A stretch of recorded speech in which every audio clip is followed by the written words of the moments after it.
kulanti wacan oo wanaagsan ku soo dhawaada barnaamij gaar ah oo aan ku soo qaadanayno horumarka maamulka magaalada Dhagaxbuur oo isla markaasina magaalada Dhagaxbuur oo kamid ah magaalooyinka sida firfircoon isbedelka weyn ugu talaabsanaysa xawaaraha leh waxaana magaalada Dhagaxbuur isbedel kadib mashaariicaha ka qabsoomay iyo guud ahaanba hawlaha horumarineed ee ka qabsoomay waxaanu wareysi dheer oo dhinacyo badan taabanaya kala yeelanay kusimaha maayirka magaalada Dhagaxbuur mudane Cabdullaahi Maxamed Xasan ahna madaxa xafiiska dakhliga ee maamulka magaalada Dhagaxbuur ayaa nooga xog waramaya isbedelka kadib hawlihii iyo mashaariicii kala duwana ee ka hirgalay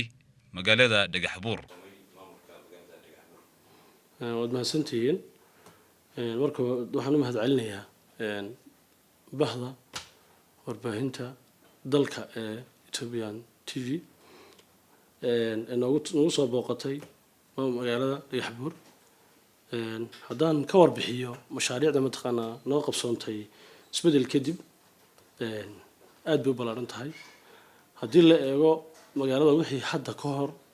inta ay magaalo noqotay almost 7 sano hore wax laga qabtay iyo wax hadda ka qabsoomay isbedelkii 3 sano kadib waxa la dhihi karaa 3 sano ayaa aad uga badan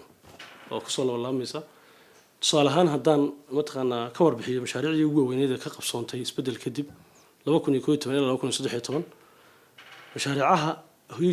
huge project-ka ee maamulka magaalada Dhagaxbuur iyo iskaashanaya iyo heer deegaan fuliyeen waxaa kamid ah dhanka jidadka haddaan iraahdo 2.8 kilometer oo wadooyin laami ah oo qaarkood dhamaadeen qaarna socdaan oo arki kartaan marka la yiraahdo sheegay bartanka magaalada wadadii koowaad way dhameystirantay xarigana waa laga jaray waana bulshaduna way adeegsanaysaa kuwii kalena waxaan ku rajaynahay in muddo soo socota u dhow inay ku dhamaadaan sidoo kale dhanka haddaan iraahno sheeg waxaa iyaguna jira dhanka kaabayaasha dhaqaale horumarka warshadii caanaha oo iyaduna socota oo mashruuc aad u weyn kana faa'iideysan doonaan magaalada iyo wixii ku hareeraysan ama gobolada u dhow ama 12ka degmo ee ku hareeraysan magaalada ay mid ay tahay ay ka faa'iideysan doonaan dad badan shaqo abuur sameyn doonto ay tahay sidoo kale waxa iyaguna noo qabsoomay oo iyaguna mataqaana mashruucii UIDP oo ay magaaladu ka faa'iideysatay oo 2011 ilaa 2012 ay ahayd dadaal fara badan lagu jiray oo ku guuleysatay halka ay mataqaana ka gashay kaalinta afraad dalka ay ka gashay 36 magaalo ee tartamayay dalka deegaankan ay kaalinta koowaad ka gashay halkaas oo aan ku guuleysanay in sanadkii hore 7 milyan oo cobblestone dhagaxan qoran aan tijaab ahaan lagu soo shubay kadibna aan dhagax qoran oo wada aad muhiim ah oo halbowle aan u dhisnay haddana 2013 loo soo daayay ama aan ku guuleysanay performance-gii markii la sameeyay dabagalkii federaalka iyo mataqaana muxuu ahaa deeq-bixiyaasha markii yimaadeen dabagalkii aan ku guuleysanay 40 milyan oo magaalada wax badan ka bedeli doonto insha Allah haddana lagu gudo jiro lacagteedina la soo shubay mashaariicdiina hadda lagu gudo jiro la bixiyo isla markaana ka bedeli doona mashruucaasi aan aaminsanahay wax badan in magaalada ka qaban doono tusaalahaan haddaan soo qaadano deegaanka waxaa mashruucaas ka hirgeli jiray jijiga isbedel fara badan ayuu ku sameeyay sanadii hore uu ka jiray oo dhanka wadooyinka bilicda magaalada marka isbedelkii hadda martuu yimid waxa hadda ku guuleystay oo soo mataqaana ku soo biiray deegaanka 3 magaalo oo ugu horeyso Dhagaxbuur Qabdahar iyo Guday marka waxaan qabnaa in magaalada Dhagaxbuur ay wax badan ka qaban doonto mashruucaasi wax badan ka qaban doono mashruucaha waaweyn ee magaaladu fulinaysa haddaan idinta taabto waxa kamid ah laba bridge waaweyn oo magaalada meelihii kala go'naa isku xiri doono oo aad u waaweyn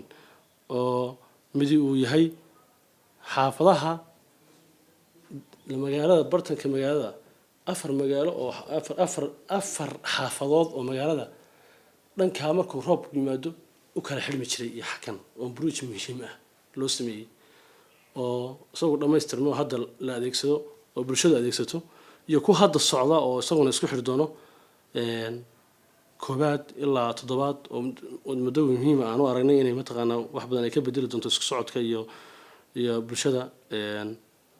adeegsiga magaalada ama adeegsiga kaabayaasha dhaqaalaha iyo waxyaalo badan iska bedeli doonaan iyaguna waxaa jira cobblestone ama dhagaxa qoran waxa loo yaqaano oo la qabtay 14 kilomitir hadda la fuliyey oo magaalada gudaheeda wax badan ka bedelay isla markaana xilligii imka hadda 3 sano ka hor magaalada ay carro iyo niis aan la mari karin haddana aad mataqaanaa magaaladii ay bilicdeedii wax badan iska bedeleen aadna arki doontaan iyaguna waxaa jira wadooyinka carrada ama la yiraahdo karaashka ama wadadan dhagaxa carrada mataqaanaa la dhigo oo iyaduna 13 kilomitir aan dhignay isbedelkii ilaa 2012 ilaa 2013 markaan isku soo qabto waxaa iyaduna jira dhanka bilicda magaalada oo magaalada inta leeg magaala waxaa horumarka kowka magaalo marka la leeyahay in magaaladu bilic noqoto bilic yeelato oo ay dadka soo jiidan karto dadka mataqaanaa maanta maalgelinta ku sameynaya magaalada waxaa soo jiidanaya magaaladu inay noqoto meel lagu hiran karo laga samaysan karo muxuu ahaa ay sheegay maalgelin lagu sameyn karo in dhanka bilicda iyo wadooyinka xoogga aan saarnay bilicda waxaan sameynay street lightka wadadan jidka koobaada 3 kilomitir oo leydkii aan ku xirnay street lightka ayaa jira oo magaalada wax badan ka bedelay isla markaana bilicda magaalada ka qayb qaatay iyadoo markaana aan ku sameynay dhirbeeris wadada street lightka road one-ka waxaa iyaduna jirta leyd aan ku sameynay isaguna magaalada gudihiisa isla markaana aan uga faa'iideynay xirfadle isagoo ka soo baxay TV-ka oo shaqo abuur aan ugu sameynay isla markaana low cost ama qiimo ka hooseeya 3 kilomitir oo aan ku sameynay hadda aan wadno oo wali aan gudub ku jirno 12 kilomitir 12 kilomitir waxaa sameynaya xirfadle TV-ka ka soo baxay oo iskii u shaqaysanaya marka magaaladiina wax badan ka bedelay bilicni magaalada iyadoo magaalada markii hore ahayd iyadoo leerkii 24 saac u heshay xilligii isbedel kadib u heshay nasiib inay 24 saac ay hesho leerkii 24 saac inay hesho haddana magaalada la dareemayay mugdi badan laga dareemayay leerkaasi wuxuu ka bedelay aan hadda magaalada u sii deynay wuxuu ka bedelay wax weyn ma santiin haddaan inii sheego ama ka warbixiyo waxyaalaha ay ku mutaysatay inay kaalintaas gasho dhagaxbuur mashruuca UIDP ay ku guuleysato waxaa ka mid ah performance-ga ay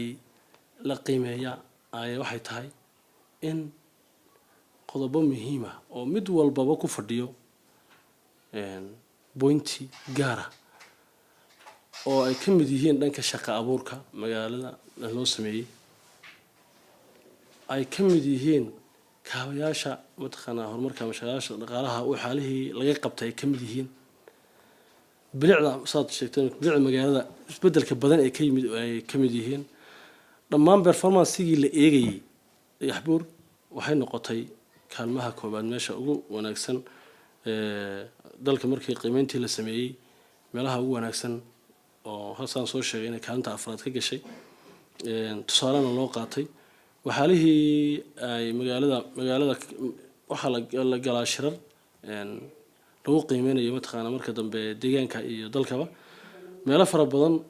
oo laga dayday ay jirto soo bandhigtay oo mataqaana magaalada dhagaxbuur waxaalihii ay dabagalkii iyo muxuu ahaa deeq-bixiyaashii markay ay yimaadeen waxaalihii arkeen ay iyaduna halka kusoo bandhigtay baa jirta marka waxaan odhan karaa isbedel kadib waxay noqotay meelo dhagaxbuur ka faa'iideysatay isbedelkii markii isla markaana markii hore meelihii cadaadiska sida gaarka ah deegaanka loogu hayay iyadoo deegaanka iyo dalkaba cadaadis badan ka jiray haddana waxay ahayd meelaha sida gaarka loo taargetgaraysto horumar la-aanta ah dhinac walba oo maanta bulshadaasi tacaddi ha noqoto wax walba ay meelaha sida gaarka u gaari jireen baahid maantana waxaad moodaa inay heshay nafis magaaladu oo magaalooyinka dalka la tartami karto tusaale ahaan shaqo abuurka haddaan eega aan taabto waxaa jirta shirkado 2011 iyo 2012 shirkado shaqo abuurka la siiyey marka fundiga la yiraahdo lacagta xagga dawladda laga helo ay tahay sanadkii 2011 waxaan u sameynay 50 iyo 5 shirkadood baan u sameynay 2012 kana waxaan u sameynay 61 hadda kiis 2013 uu socdaa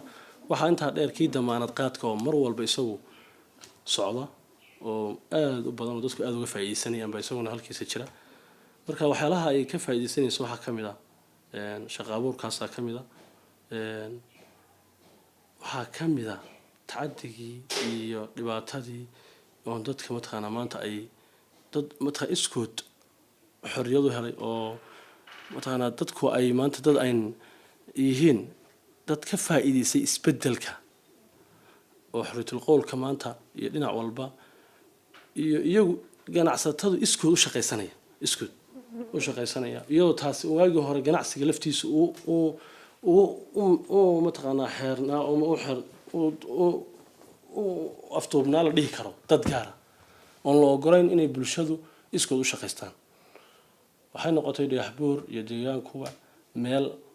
nin walbaaba uu iskii u shaqaysanayo ganacsigii free market yahay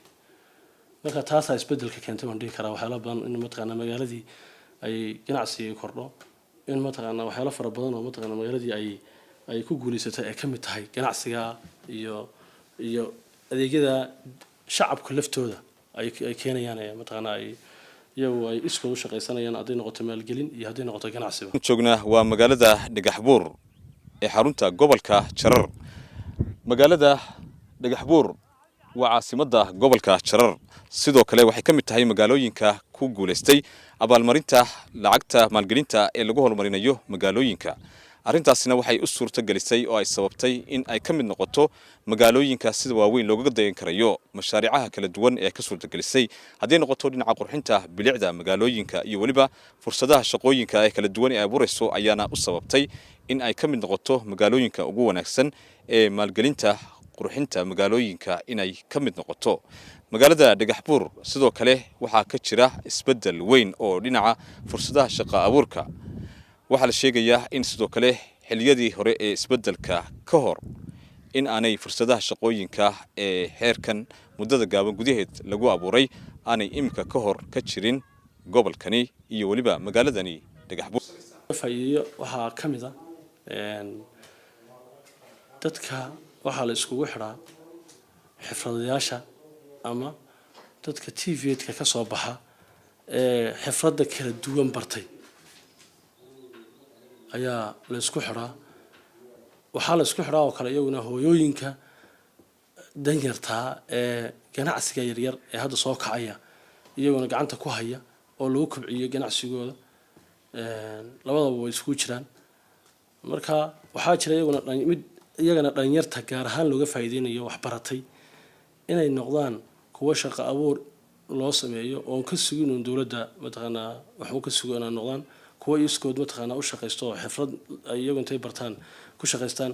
dawladuna ay noqoto mid ku garab taagan shaqo abuurka intay qorshahooda iyo bareenkooda ay iyaguna soo gudbisanayaan u raacda iskuna xidha oo markaa soo kobcisa ganacsigooda ayaan saasay markaa shaqo abuur ku yihiin waa mid dhalinyarada ah looga faa'iideynayo wax baratay mid hooyooyinka shaqo abuurka mataqaana shaqada gacanta ku sii haya ama ganacsiga yar ku sii haya loo kobcinayo saasaan kala qaybinay shacabka magaalada Dhagaxbuur waxaan u baaqi lahaa in ay magaalo ma horumarin karo miisaaniyada yar ee mataqaana dawladdu magaaladu waxa horumarin kara dadkeeda ganacsatada ama hantiilayaasha oo ka sameeya dhaqdhaqaaq ganacsi dhaqdhaqaaq maalgashi marka waxaan ugu baaqayaa dadka mataqaanaa ama ganacsatada magaalada gudaheeda joogta ha noqoto ama dunida daafaheeda ganacsatada joogta ha noqotee inay maalgashadaan magaalada Dhagaxbuur annagoo mataqaanaa siinayna fursado maalgashi oo ay nooga baahan yihiin gacan ka sii doona haddii la yiraahdo waxaan u baaqayaa inay wax walba oo mataqaanaa ganacsi ama qorshe ganacsi ee iyagu ay la yimaadaan inaan gacan ka sii doono insha Allah dhanka kale waxaan mataqaanaa bulshada Dhagaxbuur ugu baaqayaa inaynan noqonin midad waxyaalaha looga faa'iideysto dadka mataqaanaa maanta uu ka dumay dadkii mataqaanaa isbedelka diidka ahaa ama maanta dadka aan ogolayn inay dadkani ay nafis helaan ama dadkani inay mataqaanaa maanta ay masaakiinta ay noolaadaan dadkii diiday shalay inayna ka faa'iideysan waxyaalo qabiil ah ayna ka faa'iideysan isla markaana ay dad nabadooda iyagu ilaashanaya xasilloonida magaaladooda ilaashanaya inay iyagu noqdaan yaan kula dardaarmaya wayna iyagoo isku duuban hay'adaha nabadgelyada iyo shacabku iyagoo isku duuban oo isku kaashanaya inay waxyaalaha yaryarka ee ama qabiil laga faa'iideysanayo ama jana group laga yaabo in mataqaanaa la kicinayo ay noqoto waxyaalaha noocaasa in ay bulshada Dhagaxbuur iyadoo hay'adaha amniga la shaqeynaya inay iyagu hormuud ka noqdaan nabadda magaaladooda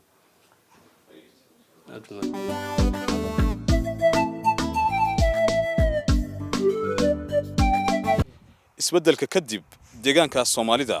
gaar ahaan gobolka Jarar waxaa soo korodhay fursadaha shaqooyinka ee loo abuurayo dhalinyarada haddaba maamulka magaalada Dhagaxbuur oo aad arkaysaan bilicdaasi iyo quruxdaasi ay leedahay waxaa suurto galiyay oo door weyn ka qaatay fursadaha shaqo abuurka ee maamulka magaalada Dhagaxbuur u suurto galiyay dhalinyarada gaar ahaan ardayda ka qalin jabisay kulliyadda TVET-ka ee maamulka magaalada Dhagaxbuur ama kulliyadda farsamada ee maamulka magaalada Dhagaxbuur ardayda ka qalin jabisay xirfadda hal abuurka ee ay la yimaadeen ayay ku horseeday in ay bilicda magaalada wax weyn kaga bedelaan gaar ahaan dhinaca qurxinta bilicda magaalada ee dhinaca leyrka iyo iftiinkaasi aad arkaysaan farmasigan ayaan ku leeyahay waxaan doonaynaa ka hadlo leyrkan magaalada loo galiyay magaaladu markii hore sida ay ahayd iyo hadda intii leyrka la galiyay isbedelka ka muuqda magaaladu markii hore leyr meel lahayn madow bay ahayd gulubada lagu horo meherada hortooda mooyee hadda laakiin waa magaaladu waxa lagu xiray leyrkan 24 saac oo habeenkii laga maamulo qaybta bilicda magaalada taasoo magaalada qurux badan ku soo kordhisay iftiin badan anaga ka ganacsata ahaana noo soo gasay faa'iido badan oo leyd badan oo naga gali lahaa macnaha aan ku xir lahayn meerada horteeda naga caawisay inuu iftiin sameeyo kaasoo hadda magaalada dhamaanba gees walbaba lagaga xiray ilaa xaafadaha ayaa la gaarsiiyay marka magaaladu hadda meel madow ma leh dhamaan waa wada iftiin iyo gulubo kooda xiran oo aad bilicda magaalada qurxiyay waxa xabad ku xiran meerada hortooda mooyee leyrkan iftiinka ah tiirarka ma lahayn markii hore laakiin hadda markii lagu xiray de magaalada wadooda oo dhan baa ifaysa meerada hortoodii mooyaane laakiin dhamaanba suuqii oo dhan wuxuu noqonayaa iftiin iyo qurux oo soo birtay magaalada iyo kalarka leyrka isagana casaan ah marka waxa isku aad bay qurxinaysaa bilicda aad bay kor ugu soo qaatay magaalada waxaan ka shaqeeyaa meherada marka meheradani aad bay leyrka magaalada bilicda aad bay wallahi si fiican ugu tartay marka waxtarkaasi iftiin aan awal aan qabin ban hadda yeelanay marka wax soo saarka iyagu iftiinkan uu noo keenay aad bay bulshada ugu faraxday bay nagu hayd hadda inta ka horreys hadda leerka aan loo xidhin hadda kor socodka leerku dinuq ah aad bay noogu yaray iftiinku laakiin hadda aad buu noogu fiican yahay ma sha Allah waxaan shaqaynaa ilaa 2 saac ilaa 10 kan ku gaadhnaa marka hadda aad buu noogu fiican yahay leerkan waxyaalo badan hadda falaasado naga jajaba bakeeriyada oo aan jiirno wax badan baan kala kulmi jirnay laakiin hadda aad baan u fiican faa'iido badan baan hadda ka helay leerka laba ilaahay sameeyo ma aha hadda waxa weeyaan bulshadan awal hore ma heli jirin intan leeg waqtigan ma ku soo gaari jirin waxa laga yaabaa ilaa 12 saac laga shaqeeyo meesha 12 maalintii halkan bajaajada inta leeg baa ka shaqeeyaan waxa weeye leerkan faa'iidada uu noo leeyahay hadda ma aan joognayn mugdi bay noqon lahayd dadkuna ma arkaan ma bajaaji inay joogaan in kale waxa weeye mugdi iyo iftiin ilaahay ma basiinba idinku waad garanaysaa faa'iidada uu leeyahay alxamdulillah baan leenahay waxa kamid ahaa mugdiga jiray dadku inay ka noqdaan meelaha koonaha kale yiraan meesha bajaajba ma joogto malaha wayna arki waayaanba galaamida ruuxa taagan baan arkayo halka naga soo arkaya marka toos noogu imanayo na raacaya waxa weeye adeeg badan baanu ka helnay bulshadiina way nagu raysay iftiinkaasina faa'iido badan buu noo soo kordhiyey waxa weeyaan madow iyo iftiin ilaahayba ma simin waa la garanayaa ya alxamdulilah waxaan ku mahadinaynaa marka horeysa ilaahay waan ku mahadinaynaa alxamdulilah talabaad dawladdan ilaahay noo keenay barwaaqo la yidhaah dee waaban barwaaqownay ayaanu ku mahadinaynaa inkastoo ina magaalada Dhagaxbuur ay tuugadu kuba yarayd ya haddana waa laga yaabaa in macnaha korre yaro jana guribi ay moobilada carruurta iyo gabdhaha kaliya ay ka dhufsadaan eegada meelaha laga soo arkaya magaalada waa tan waad aragtaa London baad moodaa iftiin kaga jira meel walba laamid iyo meel walba alxamdulilah waxaan faraynaa dawladda inay noo sii wado horumarka ya annaguna aanu hil iyo hawl balad garab taaganahay annaga gaar ahaan bajaajyada waxaanu ka shaqaynaynaa kow lambar nabadgelyada talabaad dadka iyaga bulshada inaan si fiican ugu adeegno yaanu habeen iyo maalba u taaganahay waqtigaa waxaana soo gaarsiisay lacag doon ma nihin bulshadan baan u leenahay macnaha aad caraabisaan aad waa mahadsan tahay leerkan waxaa fuliyey xafiiskayga waxaa fuliyey wakaaladda bilicda iyo nadaafadda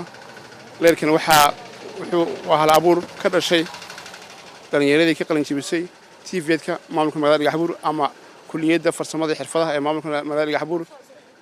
waxaa dhacday in iyagu macnaha sanadkii hore waxaan fulinay 3 kilomitir oo leerka street leerka ah iyagoo macnaha kaashanaya fikirkooda iyo macnaha aaladan cusub iyo siyaasiyadan cusub iyo macnaha quruxdan iyo leerka magaalada ku cusub ayaa waxay abuureen ama ay la yimaadeen hal abuur innovation marka waxay la yimaadeen farsamadan kadib anagu markayna tuseen waan yaabnay markay aaladii la yimaadeen farsamada la yimaadeen ayna tuseen xitaa leerkana biyay ku shubeen biyi xitaa way diin waayeen show kicin waayey kadib waxaan ku niri ballantuusan tijaabiya kadib si comparative soo abuureen iskaashatay noqdeen documentkii liisankii shuruucdii bay dhamaysteen maadaama ay ahayn dad hore isku xidhnaa oo hal xirfad bartay hal kalaas ahaa tvkan ka soo qalin jebiyey kadib waxay shuruucdii waxaanu leeyahay xafiiska shaqaabuurka wakaaladda shaqaabuurka iyo dameelqaadka cuntada soo mara shuruucdii bay soo mareen iskaashatay noqdeen comparative noqdeen kadib waxaan ku niri farsamadan cusub ee leerka street leerka ee bilicda magaalada kor u qaadaysa ee leedihiin macnaha waa quality yar yahay leerka tiirka lagu xiray ee ka guriga lagu xiray isku hal macnaha waad ku cunayaan saacada macnaha wax badan kama cunayo halkii saac waxaan ku shidi karaa 1 kilomitir ayaan ku rina tusa markaan ku rina tusa wayna tuseen 700 mitir almost 40 group 700 mitir garanaysaa almost 75 macnaha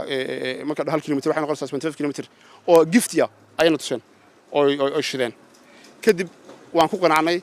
kadib waxaan sameynay inaan halkaa macnaha ku siino dhalinyartii inay magaalada 15 kilomitir ka mid magaalada geliyaan kulli caaw dhan way wareegaynay wada arateen shacabka wareysateen macnaha magaalada wareysan leerka inta leeg shanta wiil dhalinyarta ayaa la timid xirfadiisa kadib waxaa dhacday in maamulka magaalooyinku ay express sharing ugu yimaadeen eega haddaan dhahno degmada awaaro kale way yimaadeen degmada yoo caalo kale way yimaadeen waa gobolka jaran laakiin marka la maamulka magaalada Dhagaxbuur wixii ka baxsan ee noo yimid qabdar eeg dhalinyartu qabdar bay ka bilaabeen waxaa noo yimid maamulka qabdar waliba xafiiska bixinta iyo bilicda ayaa macnaha xiriir loo soo sameeyay waxay dhaheen leerka cusub cid bixisay iyo macnaha dhalinyartan macnaha inaan la xiriirsan doonina kadib best practice ahaan bay noogu yimaadeen khibrad ka socday kadib qabdahar baa iyada hadda laga bilaabay gudayna way ka bilaabeen marka leerkani waa leer macnaha bilicda magaalada wax ka bedelay magaalada markaan madoob ahayd iminkana waad garan kartaan insha Allah waan balaanin doonaa waan sii wada doonaa faa'iidada saakiin leerka laga helay kaliya tadaan sheego waxa weeye magaalada marka maqribkii tahay kooda fiidnimo inay magaalada tahay iyo inay miitimada kala garanay haddii ilaahay ka soo horbixiyo leerka guriga waxa u dhaxeeya leerka bajaajka ama taksiga ama gaariga socda maanta laakiin magaaladu fiid laga ruuxi jiray hadda laakiin magaaladu way soo socotaa habeen iyo maalin way soo socotaa marka waad garan kartaa magaalada inta leeg oo 16 kilomitir 3 kilomitir wadada laamiga iyo 2 kilomitir iyo bar macnaha hadda macnaha magaalada la galiyay oo daraf magaalada wayna soo maray waa soo dubnay magaalada qurux bay noqotay eega marka haddaan eega magaalada korkeeda saa uga baxno waa magaalada soo galiyaad garan kartaa markii hore magaalada mugdi baahayd kale waxaa lagu faana ardadii magaalada wax ku baratay ee ka soo baxay kulliyadda farsamada iyo xirfadaha maamulka magaalada Dhagaxbuur ayaa xirfadan la yimid waa macnaha ujeedada koobaad ee macnaha anaga macnaha ka xafiisaan iyo ka maamul ahaan sharaf noo ah in innovation ta laga nimaado oo maamulka magaalooyinka kale iyo magaalada kale ay nagu deedaan dadaalkana waan sii jibaari doonaa haddana insha allah leerku u socdaa maana joojinin waana wadi doonaa leerkan kale waxa anagu aan ku sii qanacay waxa weeye xilliga roobka markii noo jaabinayeen biyo ku shubeen dhalinyartu marka waxaan oran karaa leerka caadi oo ka cimri dheeriye oo sababta ah maadaama roobku wuxuu ka qaadi karin inay maasa timaado ama dabeel timaado mooyaane waa leer macnaha quality leh xagga bilicda magaalada ku kordhiyay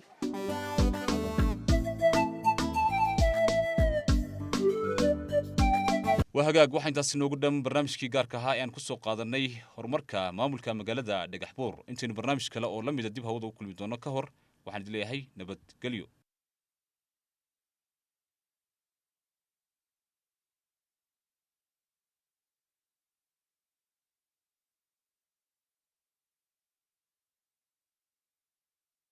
Salatullahi